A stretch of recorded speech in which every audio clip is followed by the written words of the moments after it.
Let's start at the very beginning. Because if you don't understand why a narcissist needs your reaction, nothing else I'm about to tell you will fully make sense. Human beings, by nature, require connection. We are wired for it. From the moment we enter this world, our survival depends not just on food and shelter, but on emotional attunement, on being seen, felt, and responded to. This is not weakness. This is biology. The need for connection becomes so distorted, so corrupted by early wounds, that a person can no longer access genuine intimacy. Capacity for real human connection gets replaced by something far more transactional, far more predatory. What you get is a person who doesn't seek love. They seek supply. Narcissistic supply is a term first introduced by the Austrian psychoanalyst Otto Fenichel, and later expanded by object relations theorists to describe the emotional sustenance a narcissist extracts from others. I want you to really sit with that word, extract, because that's exactly what it is. It is not a mutual exchange. It is not a relationship in any meaningful sense of the word. It is a one-directional harvesting of your emotional energy, your attention, your validation, and yes, even your pain. Here's what most people don't realize. For a narcissist, your suffering is just as nourishing as your admiration. Your tears and your applause serve the same function. Your anger and your adoration feed the same hunger. What they cannot survive, what genuinely destabilizes them at a psychological level, is your indifference. The absence of a reaction, the silence where there used to be chaos. And why is that? Because at the core of narcissistic personality structure, beneath the arrogance, beneath the manipulation, beneath the carefully constructed image of superiority, there is a profound emptiness, a self that was never properly formed. Clinicians often describe it as a kind of internal void, a fragmented sense of identity that requires constant external reinforcement just to feel real, just to feel stable. The narcissist does not have a solid inner world to retreat to. They have only the mirror you hold up for them. This is not an excuse. I want to be very clear about that. Time the psychology of why someone causes harm does not obligate you to continue absorbing that harm. But it does give you something extraordinarily powerful. It gives you clarity. Clarity, for a survivor of narcissistic abuse, is one of the most radical acts of healing available to you. Times at first, when you begin to see the narcissist's behavior not as evidence of your inadequacy, but as a symptom of their dysfunction, when you stop taking the bait personally and start seeing the mechanism behind it, something shifts. Different dynamic, and start becoming an observer of it. And that shift in perspective is where your freedom begins. You are never the problem, you are the resource. But the moment you understand the difference between those two things, you understand exactly what kind of power you hold. Because here's the truth that we will keep returning to throughout everything I share with you today. A narcissist can handle your hatred. They can handle your love. They can handle your confusion, your pleading, your outrage. What they cannot handle, what they have absolutely no defense against, is being treated as though they simply do not matter. Indifference is not cruelty. It is clarity. First, there is nothing more terrifying than a person who finally sees them clearly and simply walks away. So now that we understand what the narcissist is actually feeding on, the next question becomes, what do you do with that knowledge? Teng Tao Pukyu, apply it in a way that genuinely protects you and genuinely disrupts their control. And this is where I want to introduce you to a concept that sounds simple on the surface, but is one of the most psychologically sophisticated moves a human being can make. You treat them like they're dead. Now I need you to stay with me here, because I know that phrase lands with a certain weight. It might even make some of you uncomfortable. We are conditioned, deeply conditioned, to believe that indifference is cold, that it is unkind, that a good person responds, engages, explains, and tries to resolve. We are taught from childhood that silence is aggression, that walking away is cowardice, that the mature thing to do is always to communicate, and in healthy relationships with emotionally available people, that is absolutely true. But you are not dealing with a healthy relationship. You never were. The rules of engagement that apply to mutual reciprocal human connection do not apply here. Painful lessons a narcissistic abuse survivor has to learn is that the very tools you were using to try to fix the relationship were the tools being used against you. And as you initiated to seek clarity, gave them more information to manipulate you with, Every emotional reaction you displayed told them exactly which buttons to press next, to reason, to appeal to their empathy, to make them understand your pain. All of it was supply. All of it kept you locked inside the dynamic. So what does it mean to treat someone like they're dead? It does not mean hatred. It does not mean a dramatic declaration, a final confrontation, or a satisfying moan, telling them exactly what you think of them. In fact, if you're waiting for that moment, if you're still hoping that the right words will finally make them get it, I want to gently, but honestly tell you, that moment will never come because you lack eloquence, but because they lack the internal architecture required to receive it. To treat someone like they're dead is to make a quiet, internal decision that this person no longer occupies emotional real estate in your life. It is the deliberate withdrawal of your energy, your attention, and your reactivity from someone who has demonstrated, repeatedly, that they will only use those things against you. It is not performed for their benefit. It is not a strategy designed to punish them or provoke a reaction. It is something you do entirely, completely, for yourself. Think about how you relate to someone who has genuinely passed away. You don't argue with them in your head, hoping they'll change. You don't rehearse conversations, waiting for them to finally understand you. You don't monitor their behavior, brace for their moods, or reshape yourself to manage their emotions. They are gone, and in their absence you begin, slowly, sometimes painfully, to return to yourself.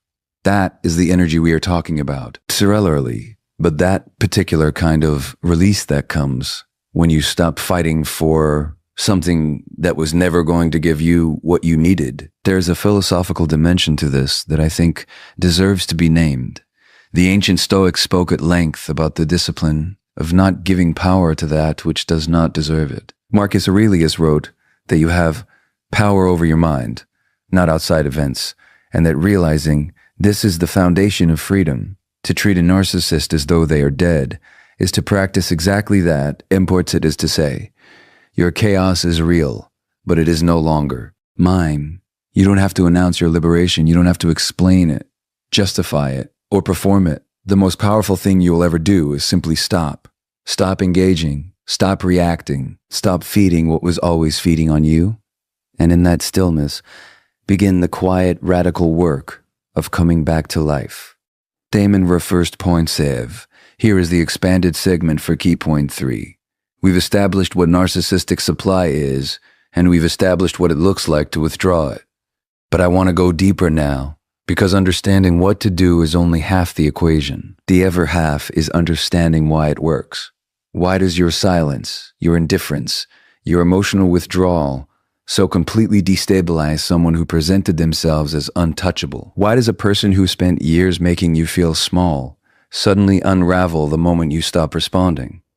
The answer lives in the architecture of the narcissistic personality itself. To understand this, we need to briefly revisit how the narcissistic character structure develops in the first place. Here I want to draw on the work of developmental psychologists and trauma theorists, because narcissism, at its root, is not a personality quirk or a moral failing. It is a survival adaptation. People don't recognize it first. It is what happens when a child, in their most formative years, does not receive what every child fundamentally requires, which is unconditional attunement. Davis, which is the being loved, not for what they perform, not for how they make a parent feel, but simply for who they are. It is absent when the not attunement is absent, when love is conditional, when emotional safety is unpredictable, when the child learns that their authentic self is either too much or not enough. The psyche does something extraordinarily intelligent. Constructs an alternative self, a performed self, a grandiose, armored, carefully managed version of a person designed to extract the V. Recognize at first, validation externally that was never reliably provided internally. What we call the narcissistic personality is, at its core, this constructed self, running on empty, perpetually dependent on the outside world to confirm its own existence. Topple is kind's who is why this matters for you. That constructed self has no stable foundation. It is not built on genuine self-worth, genuine emotional resilience. It is built entirely on reflection. reactions of others, which means the moment those reactions disappear, the moment the mirror goes blank, the entire structure is threatened. Psychoanalysts refer to this as a narcissistic injury. And the response to narcissistic injury, what clinicians call narcissistic rage, is not the anger of someone who is powerful, of someone whose psychological survival feels at stake. When you stop engaging, you are not simply inconveniencing a narcissist to or at the level of their deepest psychological architecture, triggering an existential threat response. The rage, the escalation, the smear campaigns, the sudden reappearances, all of it is fear wearing the costume of control. This is where I want to be very precise, because this understanding is protective. When a narcissist escalates after you go silent, and many of them will, the untrained instinct is to interpret that escalation as evidence that you've done something wrong, that you've provoked them. If you just explained yourself one more time, responded one more time, the situation would de-escalate. But what you are actually witnessing in those moments is not power. It is withdrawal. You are watching someone go through the psychological equivalent of withdrawal from a substance they are addicted to, and that substance is you. Their playbook, the manipulation, the guilt-tripping, the charm, the threats, was never designed for someone who doesn't respond. It was designed for someone who is still emotionally present in the dynamic. The moment you exit that dynamic completely, you don't just remove yourself from their game. You render the entire game unplayable. There is no move available to someone whose opponent has simply left the board. When you truly stop engaging, you don't just disrupt a narcissist's control.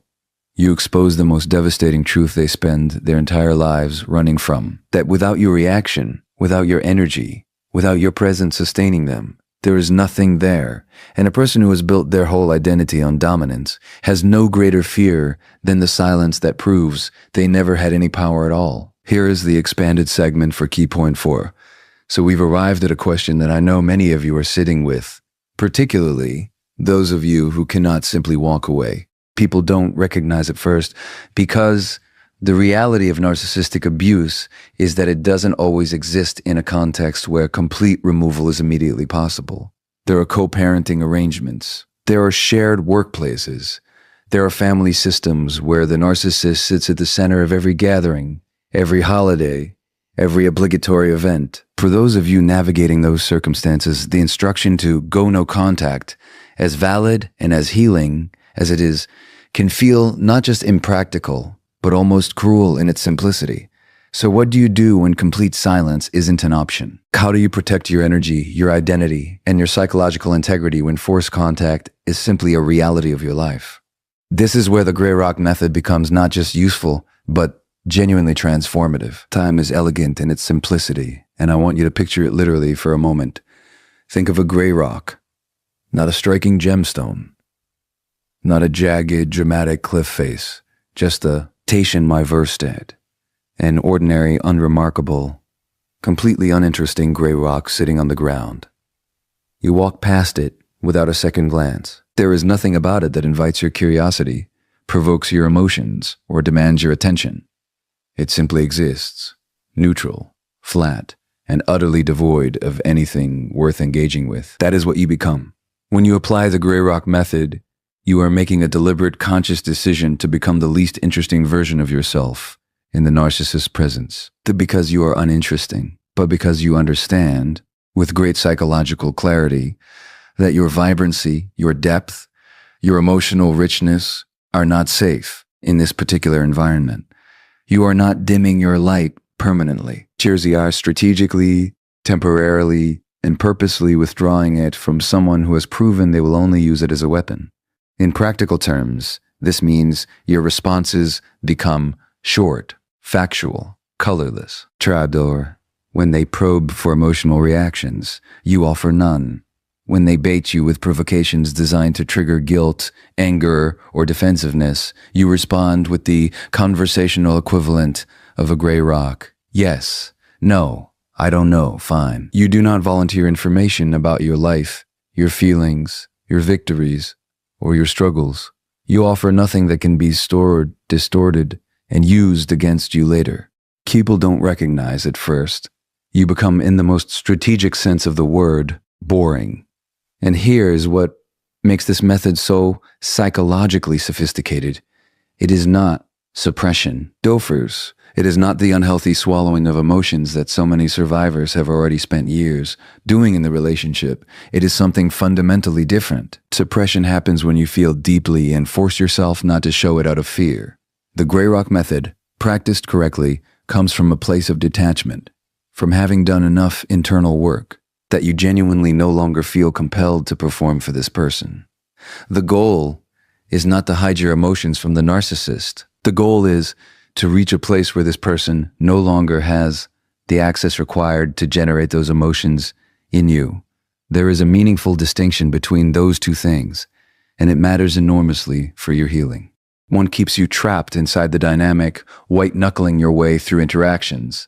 The other represents a genuine internal shift, a quiet but profound withdrawal of the narcissist's casting power in the story of your life. Clinicians who work with survivors of narcissistic abuse often observe that the Grey Rock method, when practiced with genuine internal detachment rather than performative flatness, produces something unexpected in the survivor. Times, but confidence, because every interaction you navigate without being destabilized is evidence, gathered in real time, that their hold on you is loosening, that you are capable of being in their presence without losing yourself, that you have, in the most literal sense, begun to outgrow them. Their courage is not a performance of strength.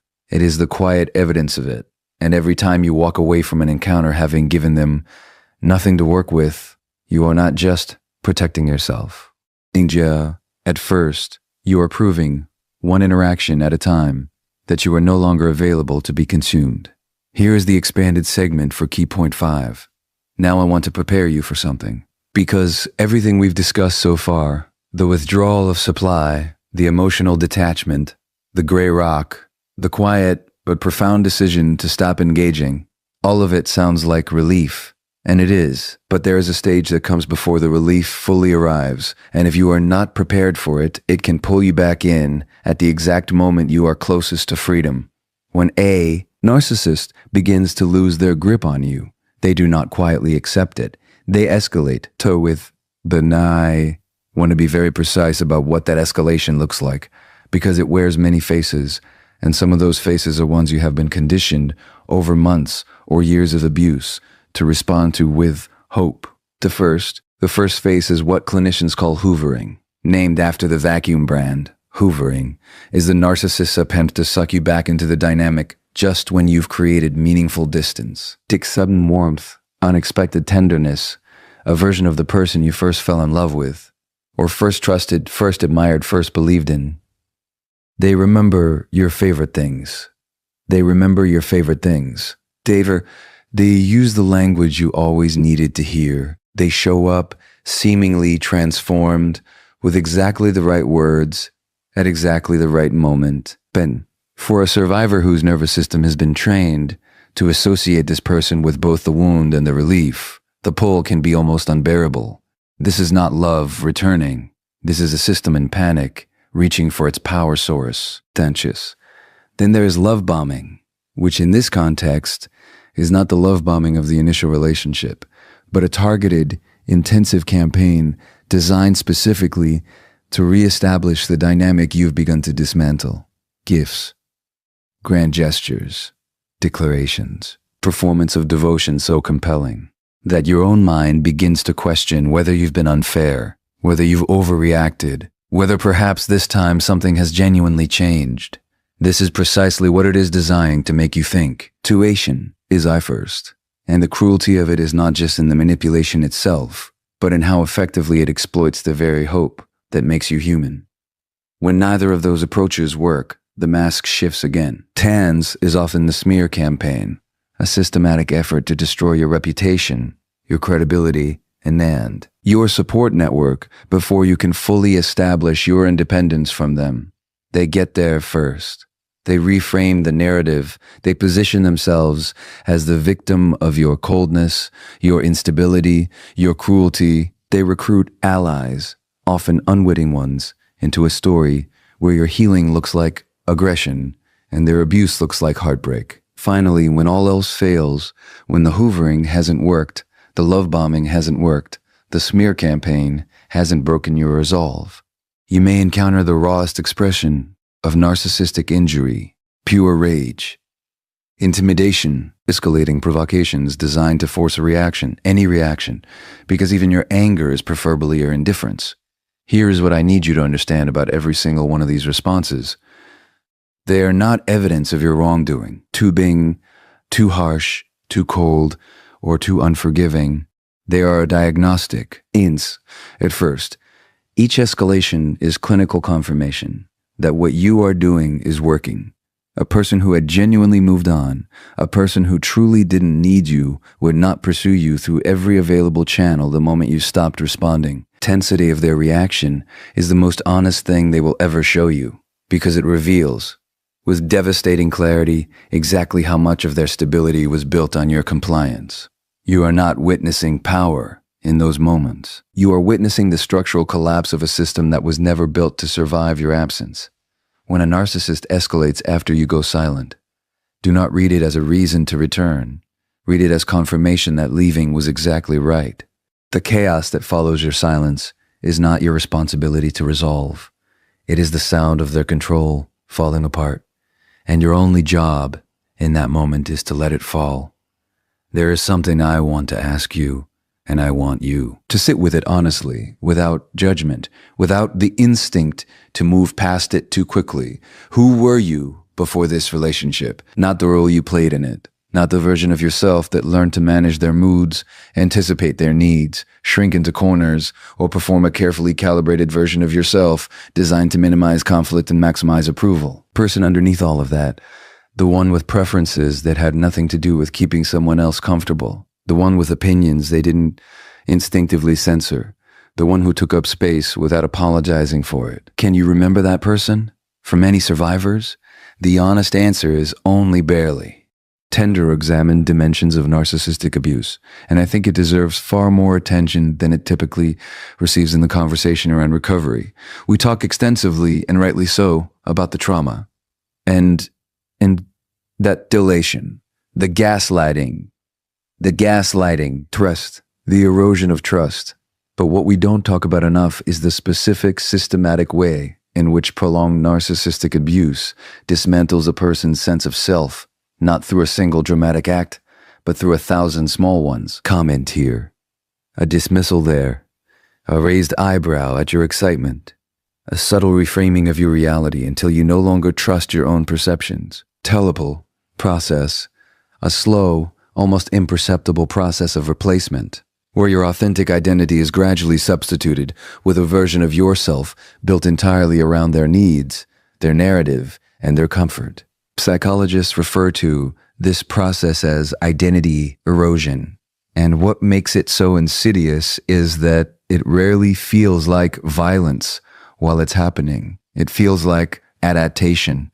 It feels like love, even because you were told implicitly or explicitly that this is what love requires, that to be worthy of connection, you must contain. 12. Instantly edit yourself into something more acceptable, more manageable, more useful to the person demanding the edits. And so you did. Most survivors did, toll most people don't recognize. At first, not because they were weak, but because they were human, and because the need for connection is so fundamental that we will reshape ourselves to extraordinary degrees before we will accept that the connection we're fighting for was never safe to begin with. Detachment becomes something far greater than a protective strategy. When you begin to withdraw your energy from the narcissist, when you stop monitoring their moods, stop anticipating their reactions, stop organizing your inner world around their instability, something remarkable begins to happen in the space that opens up. People don't recognize at first. You start slowly and sometimes disorientally to hear yourself. Again, your own thoughts, unfiltered by the question of how they will respond. Without the immediate reflex to suppress or justify them, your own desires surfacing from beneath years of being told they were either too much or entirely irrelevant. This is not a small thing. This is in the most literal psychological sense, the beginning of the reconstitution of a self, and it does not happen through grand gestures or dramatic reinvention. It happens in the quiet moments, in the morning when you realize you made a decision without consulting their imagined reaction, in the evening when you sat with your own emotions and didn't immediately reach for distraction. True, accumulating experience of existing in your own life as its primary author, rather than a supporting character in someone else's. Dr. Gabor about authenticity is a biological need, not merely a philosophical preference, but a genuine physiological requirement for human well-being. When we are forced into chronic inauthenticity, the body keeps score. The nervous system holds the cost. Recovery, then, is not simply emotional. It is somatic, and it is the slow restoration of alignment between who you actually are and how you are actually living. Detachment from a narcissist is not the end of something. It is the beginning of the most important relationship you will ever be asked to rebuild. The relationship is with yourself, the self that was always there, underneath everything they told you to be, waiting with extraordinary patience for you to finally come home. Here is the expanded segment for Key Point 7. For Key Point 7, Deveres, there is a question that haunts almost every survivor of narcissistic abuse at some point in their journey, and it is one that carries an enormous amount of shame, so I want to address it directly and without any softness around the edges. The question is this: why couldn't I just leave? Why, even when I could see what was happening, even when some part of me knew, did I stay? Why did I go back? Why did I keep trying towards someone who was hurting me? Feel times stronger than the pull toward my own safety and peace. If you have asked yourself that question, I want you to understand something with absolute clarity. The answer has nothing to do with weakness, poor judgment, or a lack of self-respect. The answer is neurological, physiological. The answer is biological. The answer lives in the deepest, most ancient structures of the human brain, and it was operating in you with a sophistication and a power that had very little to do with conscious choice. What you are experiencing is what trauma researchers and attachment theorists call a trauma bond.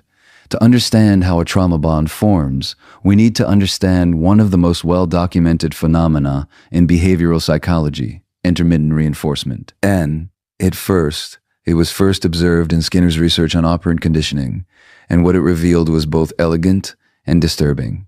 When a reward is delivered inconsistently, not every time a behavior occurs, but unpredictably, randomly, sometimes yes, and sometimes no, the psychological attachment to the pursuit of that reward becomes dramatically more powerful than when the reward is delivered reliably. Machines operate on this exact principle. And so, whether consciously or not, does the narcissistic relationship dynamic. In the early stages of a relationship with a narcissist, the reward is overwhelming. The love bombing, the intensity, the feeling of being chosen and seen and cherished. It activates the brain's dopamine system with a force that few experiences in ordinary life can match. And then it is withdrawn, replaced by coldness, criticism, confusion, partially, unpredictably, just enough to reactivate the hope that the original version of this person, the one who made you feel extraordinary, still exists somewhere beneath the cruelty and is worth fighting for. This cycle, reward, withdrawal, does not just create emotional confusion. It creates neurochemical dependency. The brain, in its relentless drive toward pattern recognition and reward anticipation, becomes as genuinely addicted to the intermittent approval of the narcissist as it would to any other dopamine-activating substance. Den is not simply an emotional decision. It is, at a physiological level, withdrawal. Anyone who has ever tried to break a genuine addiction knows that the pull back toward the source of dependency is most ferocious, precisely in the moments when freedom is closest. Layered beneath this is the attachment wound itself. Many survivors of narcissistic abuse, though certainly not all, carry early attachment injuries that made the familiarity of the narcissistic dynamic feel, on some deep and largely unconscious level, like home. Not because they wanted to be mistreated, that framing is both inaccurate and cruel, but because the nervous system orients toward the familiar. consistency arrive together in the earliest chapters of their lives, and the psyche, in its extraordinary complexity, continue to seek out that same configuration in adulthood. This is not a character flaw. This is a wound seeking resolution. And the recognition of that distinction, the movement from self-blame to self-understanding, is not a minor psychological adjustment. It is the foundation upon which every other aspect of genuine recovery is built, because you cannot heal what you continue to condemn yourself for. You cannot release a bond you are still punishing yourself for having formed. The trauma bond was not a failure of your intelligence or your strength. It was evidence of how profoundly human you are. Why couldn't I leave sooner? And start asking, why couldn't I leave sooner? And start asking, what do I need to heal now? You have made the single most important pivot available to you on this entire journey. These arrive that almost every survivor of narcissistic abuse recognizes the moment I name it, and yet even in recognition, it remains one of the hardest patterns to break. It is the compulsion to explain yourself, to justify your decisions, to provide reasoning, context, and emotional evidence for the boundaries you are attempting to set, as though the boundary itself is not sufficient and requires a courtroom-level argument before it can be considered valid. Telegonize it first. I want you to trace that compulsion back to where it was learned. Because it was learned, it did not arrive with you.